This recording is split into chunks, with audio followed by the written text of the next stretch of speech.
সাথে আলোর পথে। মুআজ্জাজ মুহতারাম মুকাররম শ্রদ্ধাভাজন মুরব্বিয়ানে আযম সমবয়স্ক ভাই বন্ধুগণ, মহিয়ান গরিয়ান সর্বশক্তিমান আল্লাহ সুবহানাহু ওয়া তাআলার শাহী দরবারে অসংখ্য অগণিত কৃতজ্ঞতা জ্ঞাপন করছি যে মহিয়ান গরিয়ান সর্বশক্তিমান আল্লাহ সুবহানাহু ওয়া তাআলা দয়া করে মায়া করে আমাদেরকে মানুষ বানিয়ে তার প্রিয় বান্দাদের অন্তর্ভুক্ত করে তার ঘরে এসে তার কুদরতি পায়ে সিজদা দেওয়ার জন্য তৌফিক দিয়েছেন।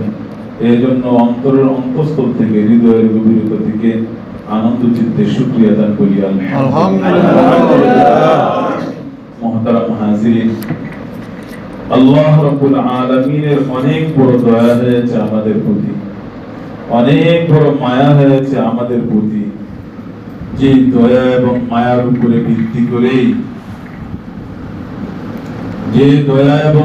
উপরে ভিত্তি করেই আজকে আমরা তার ঘরে আসার তৌফিক পেয়েছি। আল্লাহ যদি আমাদের উপরে দয়া এবং মায়া না করতেন তাহলে আমরা অন্যান্যদের মতোই দিশাহারা হয়ে পথভ্রষ্ট হয়ে রাস্তায় ঘুরতাম, মালিক চিনতাম না, মনিব চিনতাম না, দিশাহারা হয়ে পাগলের মতো উদ্ভ্রান্ত হয়ে ঘোরাফেরা করতাম। মুহতারাম হাজিরিন, আল্লাহ রাব্বুল আলামিনের কত বড় দয়া হয়েছে আমাদের উপরে। এই একটা নিয়ামত, এই দয়ারই যদি শুকরিয়া আদায় করা হয় আজীবন, তারপরেও আমাদের দ্বারা সেই শুকরিয়া আদায় করা সম্ভব হবে না। এই জন্য দিল থেকে শুকরিয়া দান বলি, আবার আলহামদুলিল্লাহ। আমরা আমাদের সাধ্য মতো আল্লাহ তাআলার কৃতজ্ঞতা আদায় করব, এটাই আমাদের উপরে হুকুম। লা ইউকাল্লিফুল্লাহু নাফসান ইল্লা উসআহা। আল্লাহ রাব্বুল আলামিন বলেন, মানুষের সাধ্যের বাইরে কোনো দায়িত্ব আল্লাহ বান্দার উপরে চাপায়া দেয় না।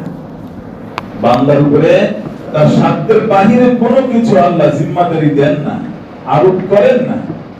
এজন্য বান্দা যতক্ষণ পর্যন্ত তার সাধ্য মতো চেষ্টা করতে থাকবে, আল্লাহ তাআলা তার আমলকে আল্লাহ তাআলা শান মোতাবেক বানায় কবুল করে নেবেন। সুবহানাল্লাহ। এজন্য কখনোই আল্লাহর দয়াকে না ভুলা, আল্লাহর শুকরিয়া থেকে নিজেকে দূরে না রাখা, সদা সর্বদা আল্লাহ রাব্বুল আলামিনের শুকরিয়া এবং কৃতজ্ঞতার মধ্যে নিজেকে লাগিয়ে রাখা। মুহতারাম হাজিরিন, আল্লাহ রাব্বুল আলামিন জানেন যে বান্দা তার যে সাধ্য শক্তি সামর্থ্য আছে, এর দ্বারা সে ওই পর্যন্ত পৌঁছতে পারবে না যে পর্যন্ত পৌঁছা আমার মানসা। এই জন্য আল্লাহ রাব্বুল আলামিন কিছুদিন এমন নির্ধারণ করে রেখেছেন যেখানে অল্প আমলে অনেক প্রতিদান দিবেন।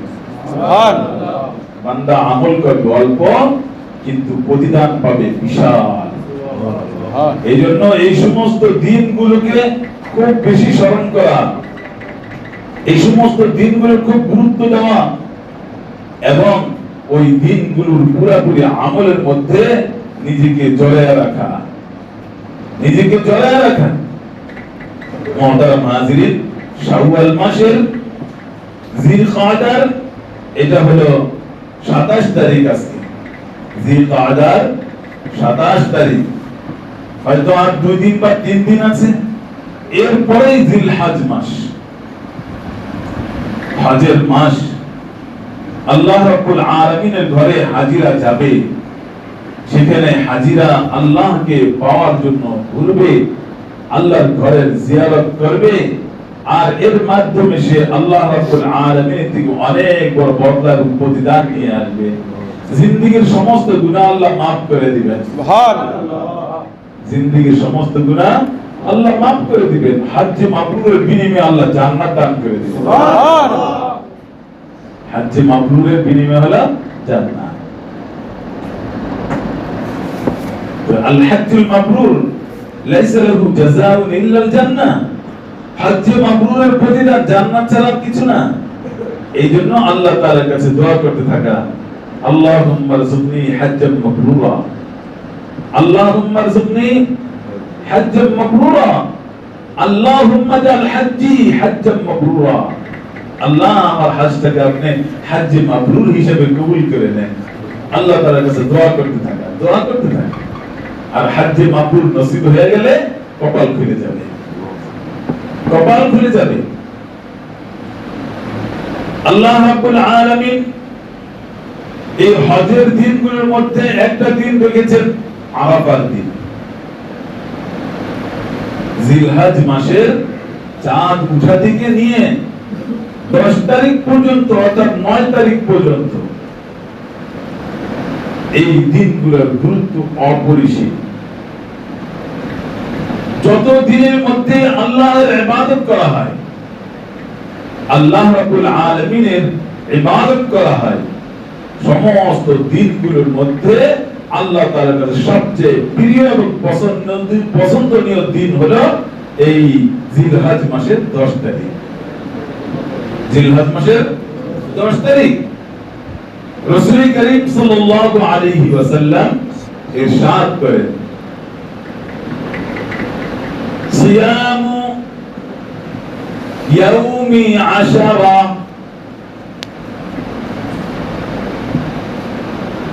এই 10 দিনের ইবাদত রোজা এটা কেমন?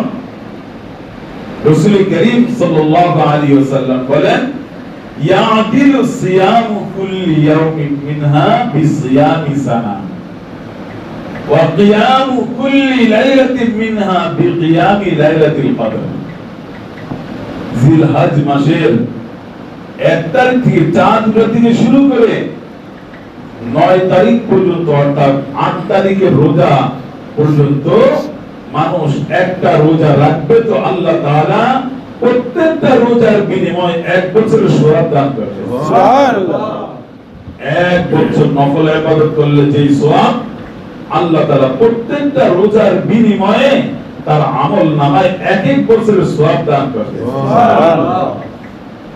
এত বড় সুবর্ণ সুযোগ আল্লাহ দিয়ে রাখছেন। একদিন রোজা রাখবে, একদিন আল্লাহ রাব্বুল আলামিনের জন্য খানা পিনা থেকে বিরত থাকবে, তো আল্লাহ রাব্বুল আলামিন এটাকে এমন পছন্দ করেন, এমন পছন্দ করেন যে আল্লাহ রাব্বুল আলামিন পুরা বছর নফল রোজা রাখার কষ্টের বিনিময় হিসেবে আল্লাহ তাকে সওয়াব দান করবে। সুবহানাল্লাহ।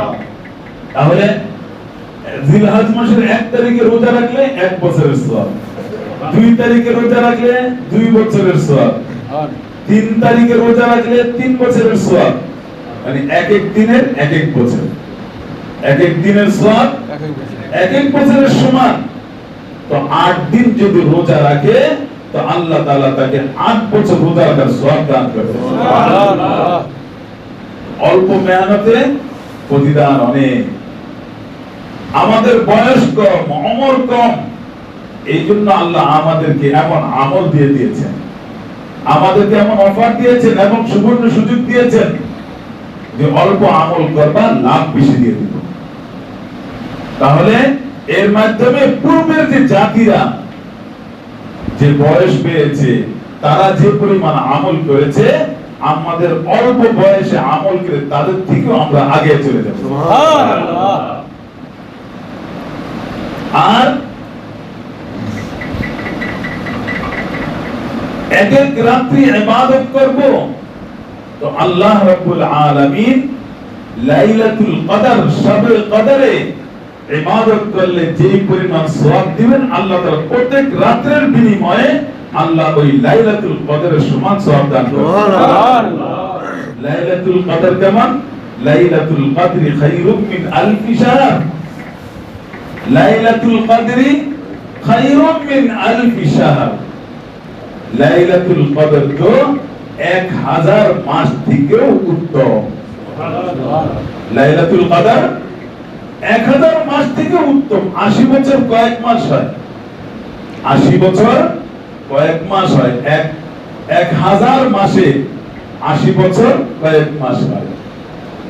তো এই জিলহজ মাসের একটা রাত্রে যদি 10 রাত্রের মধ্যে 1 তারিখ থেকে 10 তারিখ পর্যন্ত যদি এক রাত্রিতে ইবাদত করে তো আল্লাহ রাব্বুল আলামিন ওই ইবাদতের বিনিময়ে আল্লাহ লাইলাতুল কদরে ইবাদত করলে যে পরিমাণ সওয়াব আল্লাহ ওই পরিমাণ সওয়াব দান করবে। সুবহানাল্লাহ।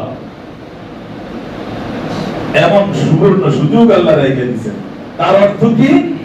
যদি একটা রাত্রিতে কেউ ইবাদত করে তো আল্লাহ তাআলা তাকে 80 বছর কয়েক মাসের ইবাদত করার থেকে বেশি সওয়াব আল্লাহ তাকে দান করবে। সুবহানাল্লাহ। 80 বছর কয়েক মাস যদি রাত্রি জায়গায় ইবাদত করে, আমাদের হায়াতই তো 60 বছর, 60 থেকে 65 বছরের মধ্যে আমাদের হায়াত, তাহলে আমার পুরা জিন্দেগি থেকেও আরো বেশি সওয়াব আল্লাহ আমাদেরকে দান করবেন যদি জিলহজ মাসের একটা রাত্রে 10 রাতের প্রথম 10 দিনের মধ্যে যদি কোন একটা রাত্রিতে ইবাদত করি তো আল্লাহ আমার জিন্দেগি থেকেও আমার জীবনের থেকেও আল্লাহ বেশি সওয়াব দান করবে। সুবহানাল্লাহ। কত বড় সুবর্ণ সুযোগ, কত বড় সুবর্ণ সুযোগ। এই জন্য এই সুযোগগুলো হাতছাড়া না করা, এই দিনগুলোর মধ্যে ইবাদত করে আল্লাহ তাআলার নৈকট্যতা হাসিল করা, আল্লাহ তাআলার কুরবত হাসিল করা, আল্লাহ তাআলার নৈকট্য হাসিল করা, ওলিদের কাতারে নিজেকে শামিল করা। এই জন্য এই দিনগুলির খুব কদর রাখা, খুব খোঁজ খবর রাখা, আসলে এগুলোকে গনিমত মনে করে লুফে নেওয়া এবং এর মধ্যে নিজেকে আমলের মধ্যে জড়ায়া রাখা। আল্লাহ রাসূল সাল্লাল্লাহু আলাইহি ওয়াসাল্লাম লা সিমা صوم يوم عرفة التي قال فيها عليه الصلاة والسلام صيام يوم عرفة أحتسب على الله أن يكفر السنة التي قبله والسنة التي بعده। রাসূল করিম সাল্লাল্লাহু আলাইহি ওয়াসাল্লাম ইরশাদ করেন, বিশেষ করে আরাফার দিনের রোজাটা, বিশেষ করে আরাফার দিনের রোজাটা, এই রোজা রাখলে আল্লাহ তাআলা তার 1 বছর আগের এবং 1 বছর পরের সমস্ত গুনাহ আল্লাহ maaf করে দেন। সুবহানাল্লাহ। তাহলে যে ব্যক্তি আরাফার রোজা রাখলো, আরাফার দিনের রোজা রাখলো, এই রোজা রাখার বিনিময়ে সে তার ভবিষ্যতের অগ্রিম 1 বছরের গুনাহ আল্লাহ থেকে maaf করায় দিবে। সুবহানাল্লাহ। যত গুনাহ হবে আল্লাহ maaf করে দিবে, যত গুনাহ হবে আল্লাহ maaf করে দিবে।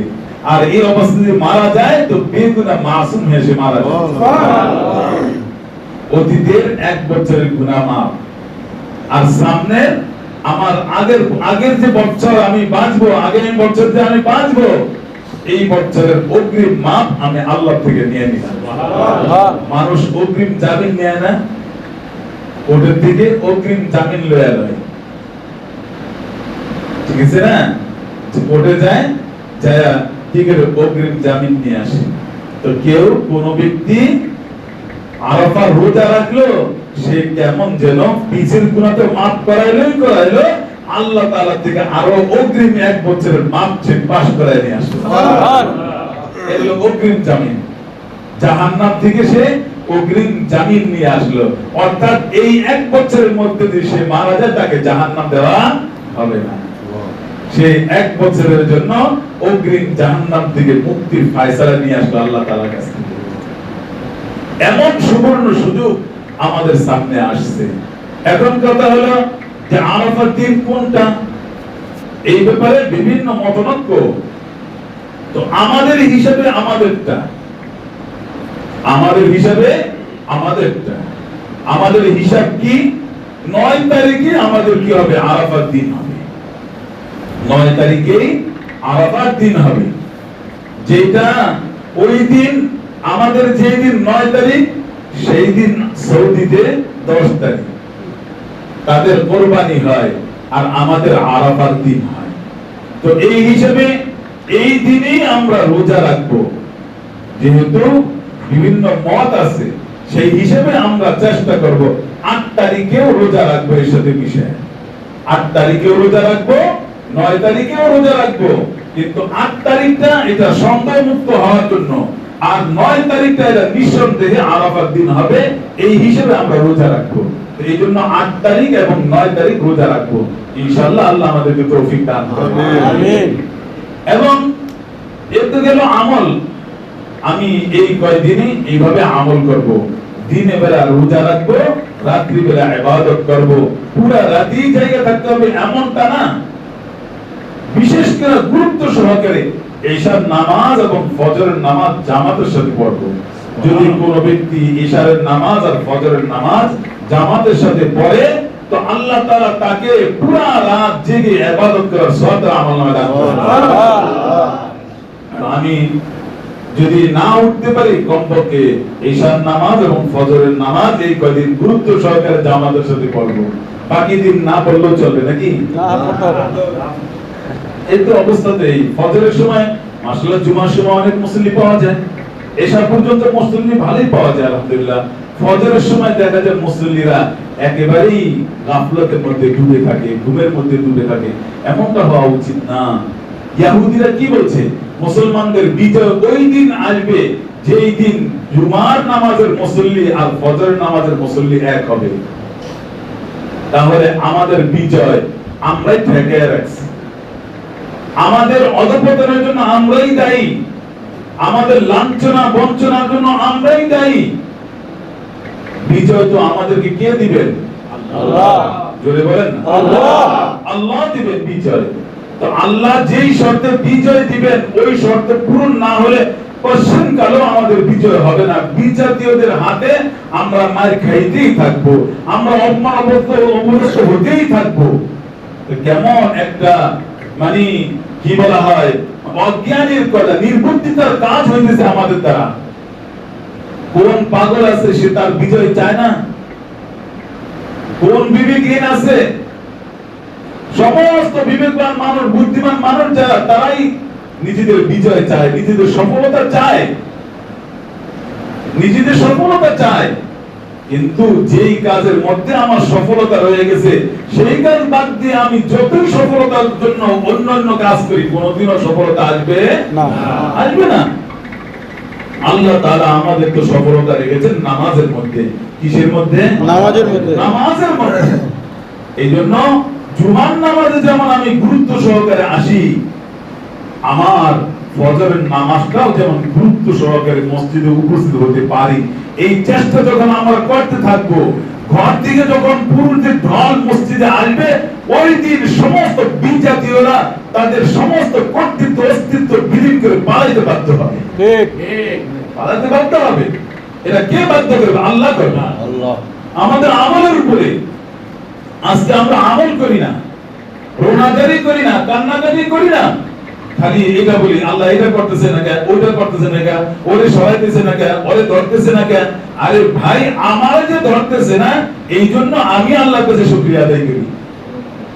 আমি নিজেই তো আসামির কাজ করে দাঁড়িয়ে রয়েছি, তা আমার কথাই কি আরেক আসামিকে আল্লাহ ধরবে? আরেক আসামিকে আল্লাহ ধরবেন না।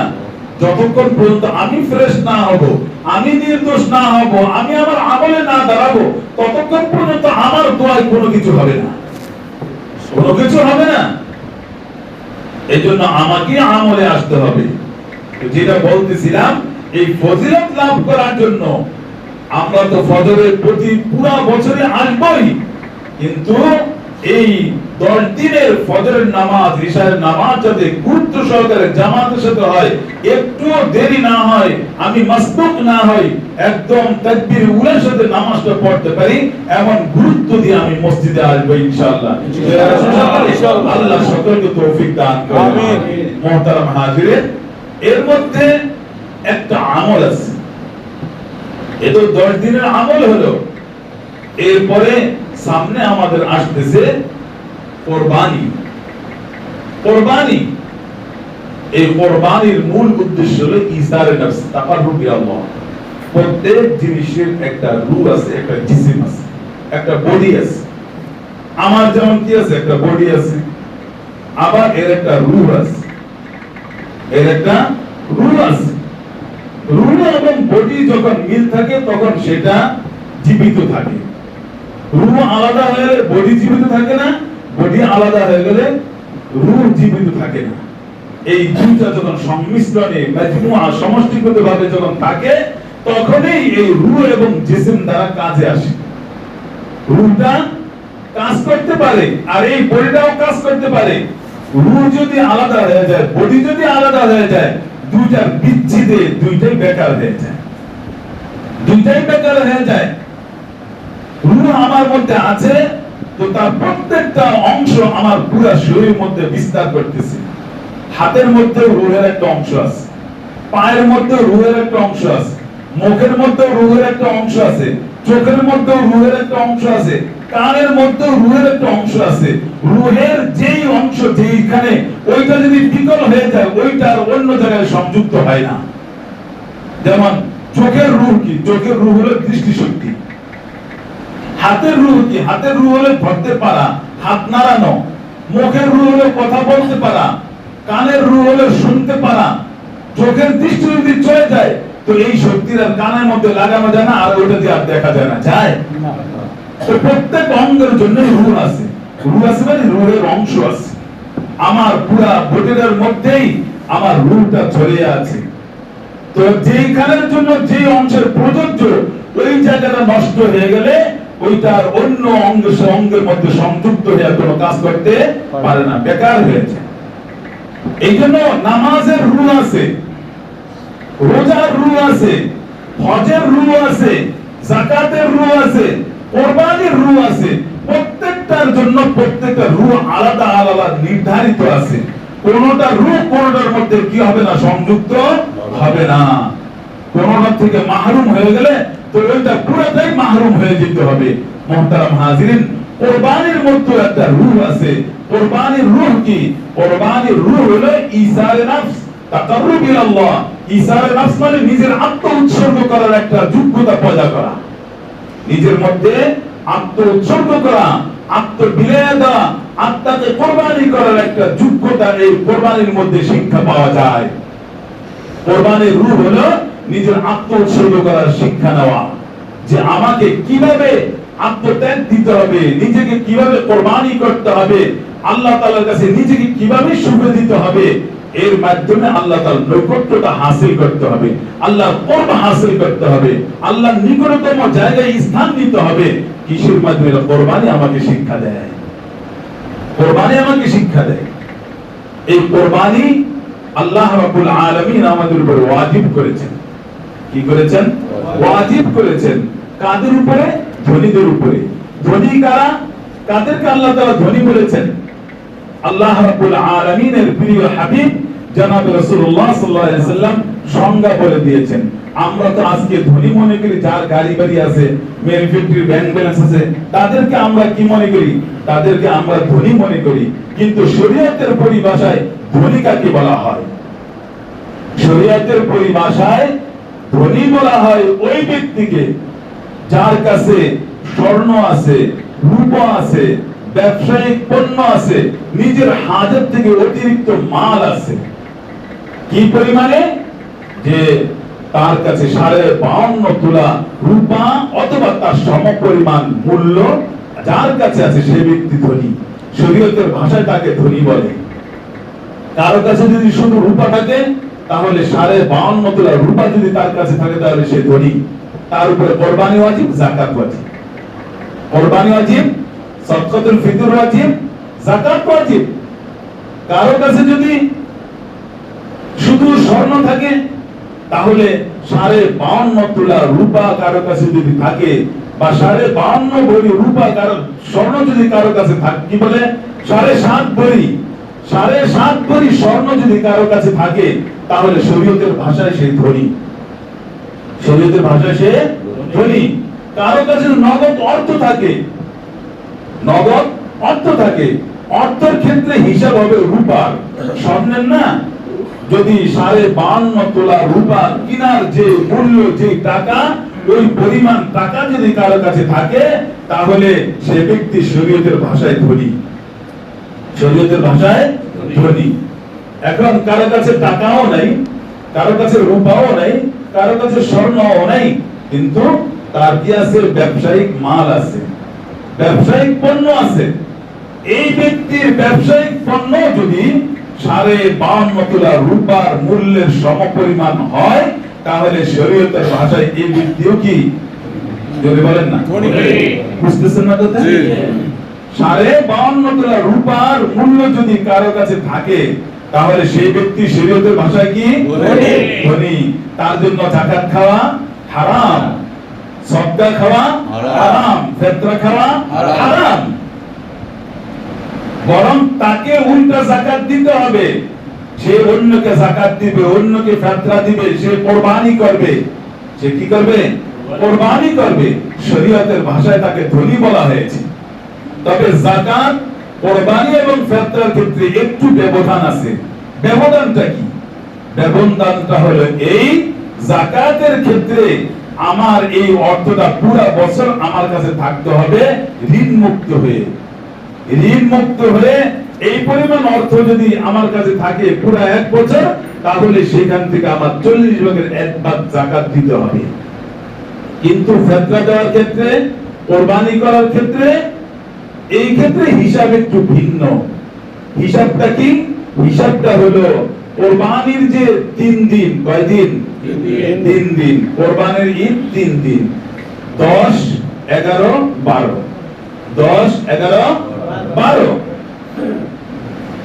এই 3 দিনের মধ্যে যদি কারো কাছে 52.5 তোলা রূপার পরিমাণ অর্থ বা সামগ্রী বস্তু তার কাছে থাকে, তাহলে তার উপরে কুরবানি করা ওয়াজিব। জোরে বলেন না ওয়াজিব। মাসলাটা ভালো করে বোঝা দরকার।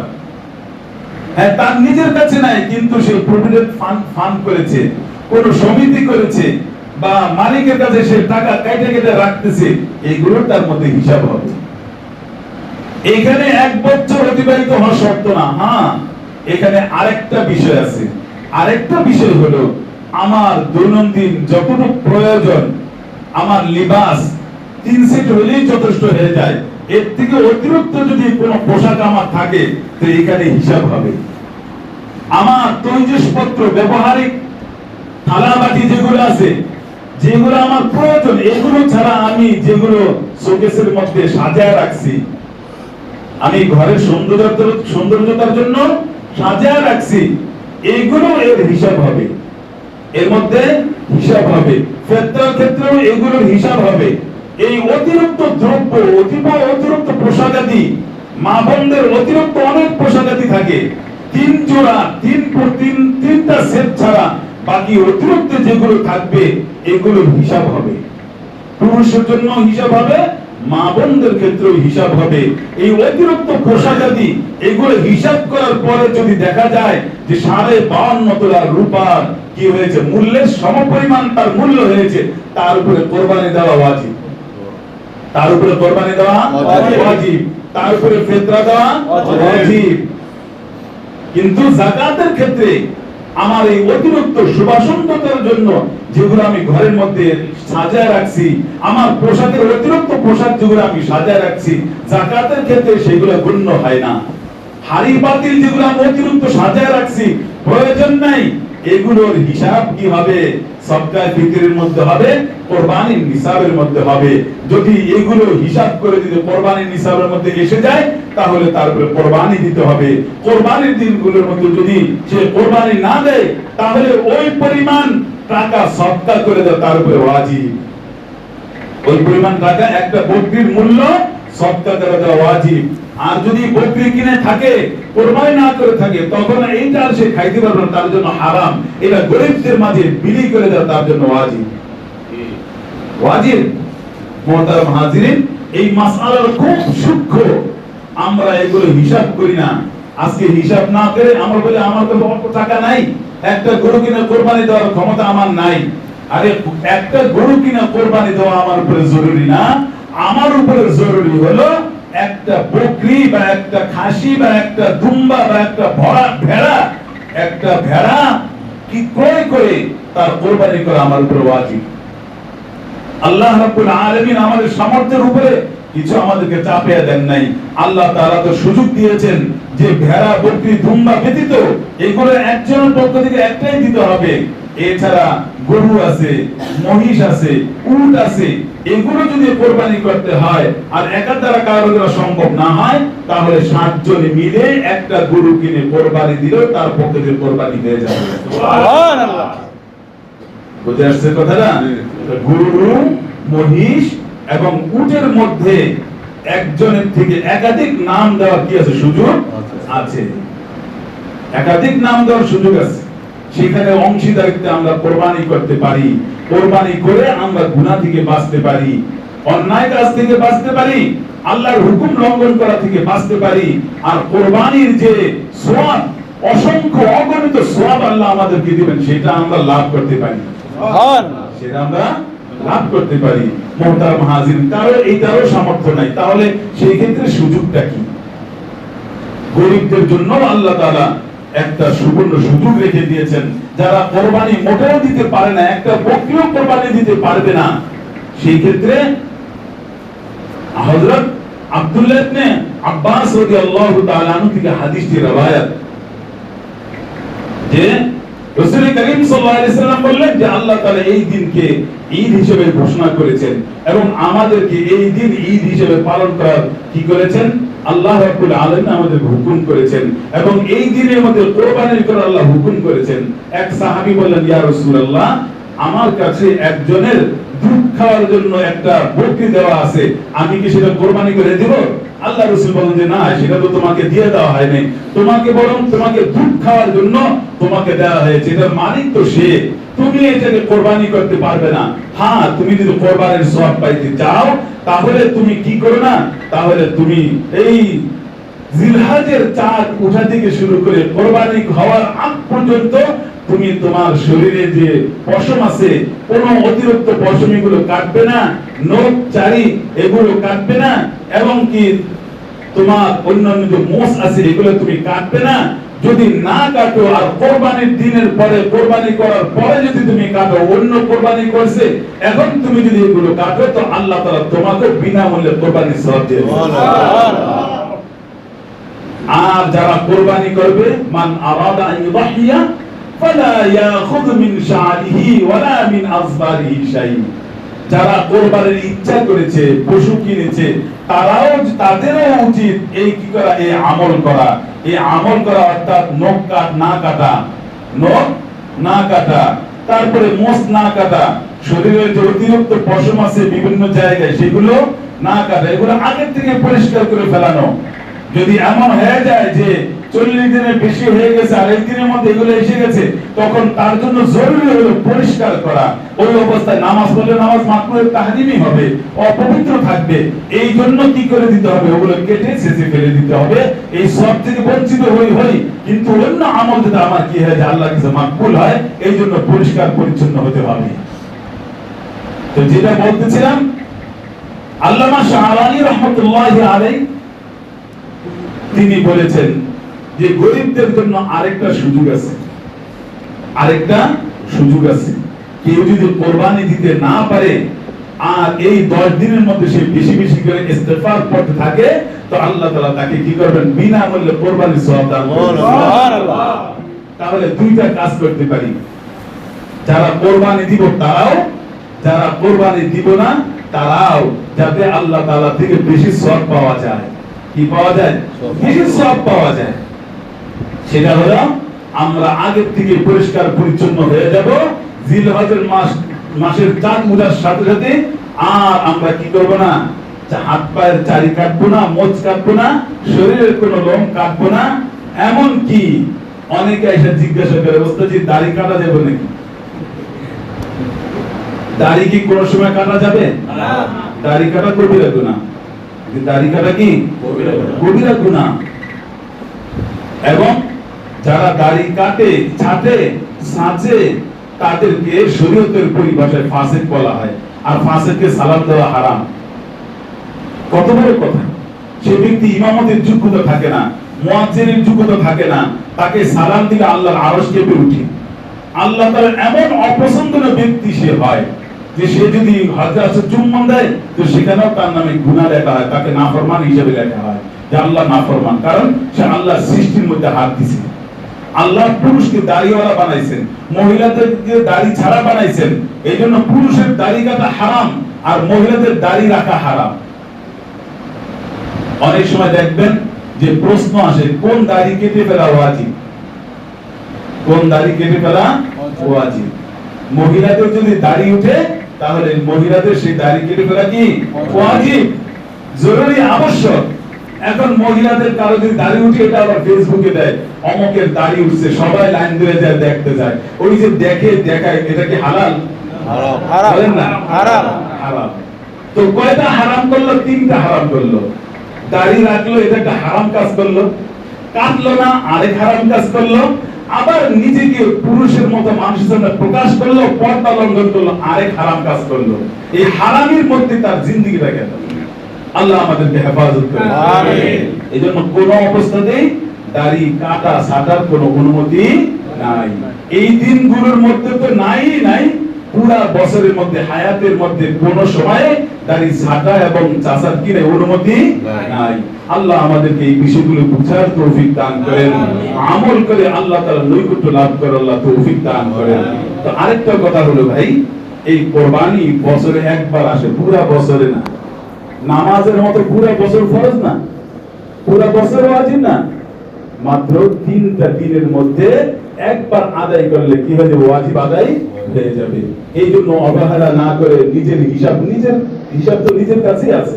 বাড়িতে যায় যে আমার অতিরিক্ত আসবাব যেগুলো আছে, একটা মোবাইলের দরকার 3টা মোবাইল রেখে দিছি, একটা মোবাইলের দরকার 3টা মোবাইল রেখে দিছি, একটা জোতার দরকার 5টা জোতা রেখে দিছি, একটা চশমা দরকার 10টা চশমা রেখে দিছি।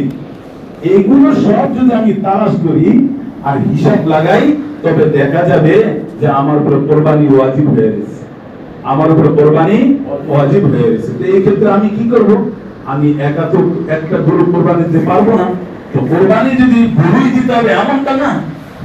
আমি খাসি কিনতে না পারি তো বকরি কিনবো, খাসির থেকে বকরির দাম কম। বকরি যদি কিনতে না পারি তাহলে আমি ভেড়া কিনবো, ভেড়ার দাম আরো কম। এগুলো দিয়ে হলেও আল্লাহর হুকুম আমি পালন করব। হ্যাঁ, আমার যদি গরু দেওয়ার শখ হয়, তা আমি 7 জনকে একত্রিত করবো যে ভাই, আমি তো অংশীদারিত্ব কোরবানি দিতে চাইতেছি গরুর, আপনি যদি একা যদি কোরবানি দিতে না পারেন তাহলে আমরা একসাথে কোরবানি দিই। এইভাবে আমরা ভাগ ভাগ করে সাথীরা জমা হয়ে আন্তরিকতা হলো এবং কোরবানিও আদায় হয়ে গেল। গুনাহ থেকে সবাই বেঁচে গেলাম, গুনাহ থেকে সবাই বেঁচে গেলাম। এই জন্য গুনাহ থেকে বাঁচানোর জন্য আমাদের কাছে ফিকির করতে হবে। এক ভাই আরেক ভাইকে গুনাহ থেকে যদি বাঁচাইতে পারি, তো আল্লাহ তাআলার কাছে অনেক বড় মকবুলিয়ত এবং আল্লাহ রাব্বুল আলামিনের বেলায়েতের দরজা আল্লাহ তাকে দান করবেন। সুবহানাল্লাহ। নিজে গুনাহ থেকে বাঁচা এবং অপরকে গুনাহ থেকে বাঁচানো, এটা জরুরি, এটা আল্লাহর হুকুম। এই জন্য মুহতারাম হাজিরিন, আমরা এই আমলটা খুব গুরুত্ব দিব এবং এটা থেকে আমরা অনেক কিছু শিক্ষা দিব যে আল্লাহর হুকুমই হলো বড়, আমার জীবন বড় না। আমার জীবনকে আল্লাহর হুকুমের সামনে উৎসর্গ করে দেওয়াটাই হলো আমার মাকসাদ। আমার মাকসাদটা কি? আল্লাহর হুকুমের সামনে আমাকে আমি উৎসর্গ করে দিব। আমি বলতে কিছু নেই আল্লাহর হুকুমের সামনে, এই জন্যই আমি সবসময় প্রস্তুত হয়ে গেছি। এইটা যদি দেখাইতে পারি তবে আমি আল্লাহর মাকবুল বান্দা হতে পারবো। আল্লাহ তাআলা আমাদেরকে বুঝার তৌফিক দান করেন, আমল করার তৌফিক দান করেন। ওয়া আখিরু দাওয়ানা আলহামদুলিল্লাহি রাব্বিল আলামিন।